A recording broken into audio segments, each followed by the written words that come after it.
Last night, on the order of the President of the United States and in support of a request from the Department of Justice, as the President said, the United States military conducted an apprehension mission in Caracas, Venezuela, to bring to justice two indicted persons, Nicolás and Cecilia Maduro. This operation, known as Operation Absolute Resolve, was discreet, precise, and conducted during the darkest hours of January 2nd and was the culmination of months of planning and rehearsal, an operation that, frankly, only the United States military could undertake. What I'd like to do this morning is talk to you through some of the preparation and the details without compromising any of our tactics, techniques, and procedures. There is always a chance that we'll be tasked to do this type of mission again. Our interagency work began months ago and built on decades of experience of integrating complex air, ground, space, and maritime operations. While the past 2 decades have honed the skills of our special operations forces, this particular mission required every component of our joint force, with soldiers, sailors, airmen, Marines, and Guardians working in unison with our intelligence agency partners and law enforcement teammates in an unprecedented operation. We leveraged our unmatched intelligence capabilities and our years of experience in hunting terrorists, and we could not have done this mission without the incredible work by various intelligence agencies, including the CIA, NSA, and NGA.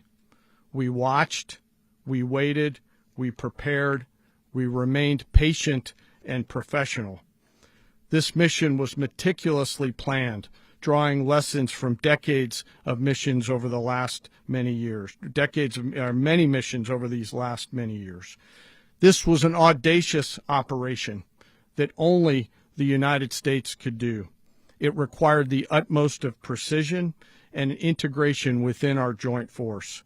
And the word integration does not explain the sheer complexity of such a mission.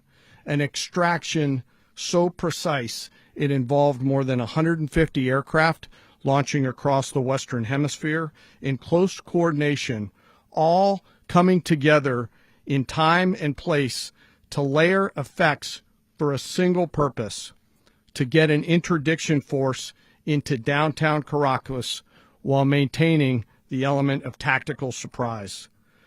Failure of one component of this well-oiled machine would have endangered the entire mission, and failure is never an option for America's joint force. Those in the air over Caracas last night were willing to give their lives for those on the ground and in the helicopters. Let me talk a little bit about the preparation. After months of work by our intelligence teammates to find Maduro and understand how he moved, where he lived, where he traveled, what he ate, what he wore, what were his pets, in early December, our force was set pending a series of aligned events. Key was choosing the right day to minimize the potential for civilian harm and maximize the element of surprise, and minimize the harm to the indicted personnel so, as the President said, they could be brought to justice. And as the President said earlier today, weather in Venezuela is always a factor this time of the year. And over the weeks through Christmas and New Year's, the men and women of the United States military sat ready, patiently waiting for the right triggers to be met and the President to order us into action. Last night, the weather broke just enough, clearing a path that only the most skilled aviators in the world could maneuver through.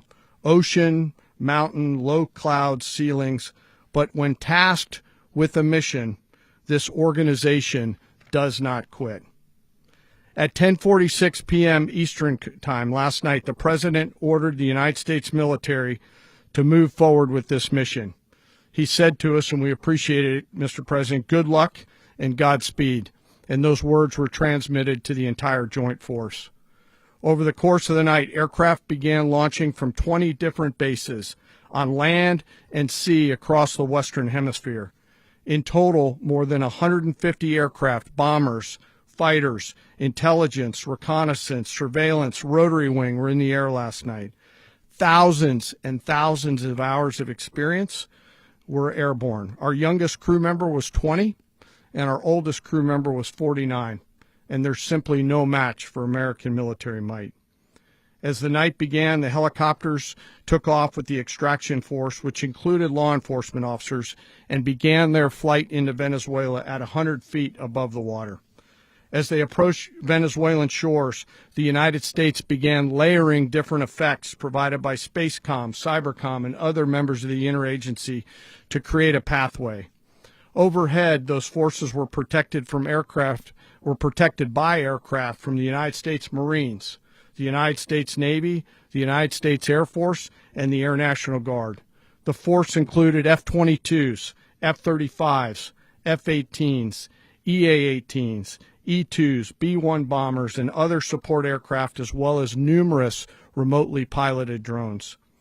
As the force began to approach Caracas, the Joint Air Component began dismantling and disabling the air defense systems in Venezuela, employing weapons to ensure the safe passage of the helicopters into the target area. The goal of our air component was, and always will be to protect the helicopters and the ground force and get them to the target and get them home. As the force crossed the last point of high terrain where they'd been hiding in the clutter, we assessed that we had maintained totally the element of surprise. As the helicopter force ingressed towards the objective at low level, we arrived at Maduro's compound at 1:01 a.m. Eastern Standard Time, or 2:01 a.m. Caracas local time, and the apprehension force descended into Maduro's compound and moved with speed, precision, and discipline towards their objective, and isolated the area to ensure the safety and security of the ground force while apprehending the indicted persons. On arrival into the target area, the helicopters came under fire, and they replied with that fire with overwhelming force in self-defense. One of our aircraft was hit but remained flyable, and as the President said earlier today, all of our aircraft came home, and that aircraft remained flyable during the rest of the mission. As the operation unfolded at the compound, our air and ground intelligence teams provided real-time updates to the ground force, ensuring those forces could safely navigate the complex environment without unnecessary risk. The force remained protected by overhead tactical aviation. Maduro and his wife, both indicted, gave up and were taken into custody by the Department of Justice, assisted by our incredible U.S. military with professionalism and precision, with no loss of U.S. life. After securing the indicted persons, the force began to prep for departure.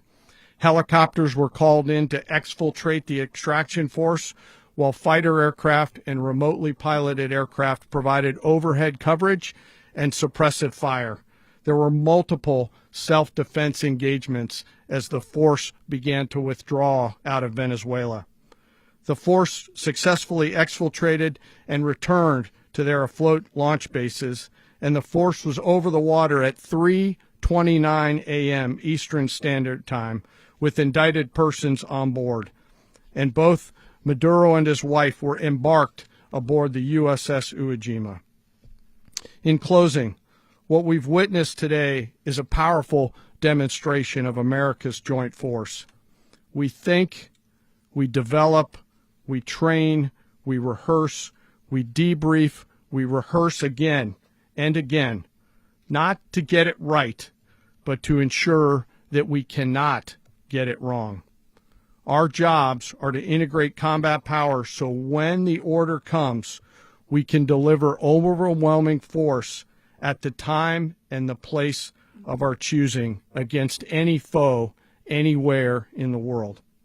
I am immensely proud today of our joint force and filled with gratitude to represent them here today.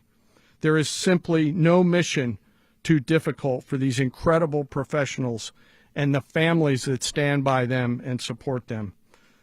As we stand here this morning, our forces remain in the region at a high state of readiness, prepared to project power, defend themselves, and our interests in the region.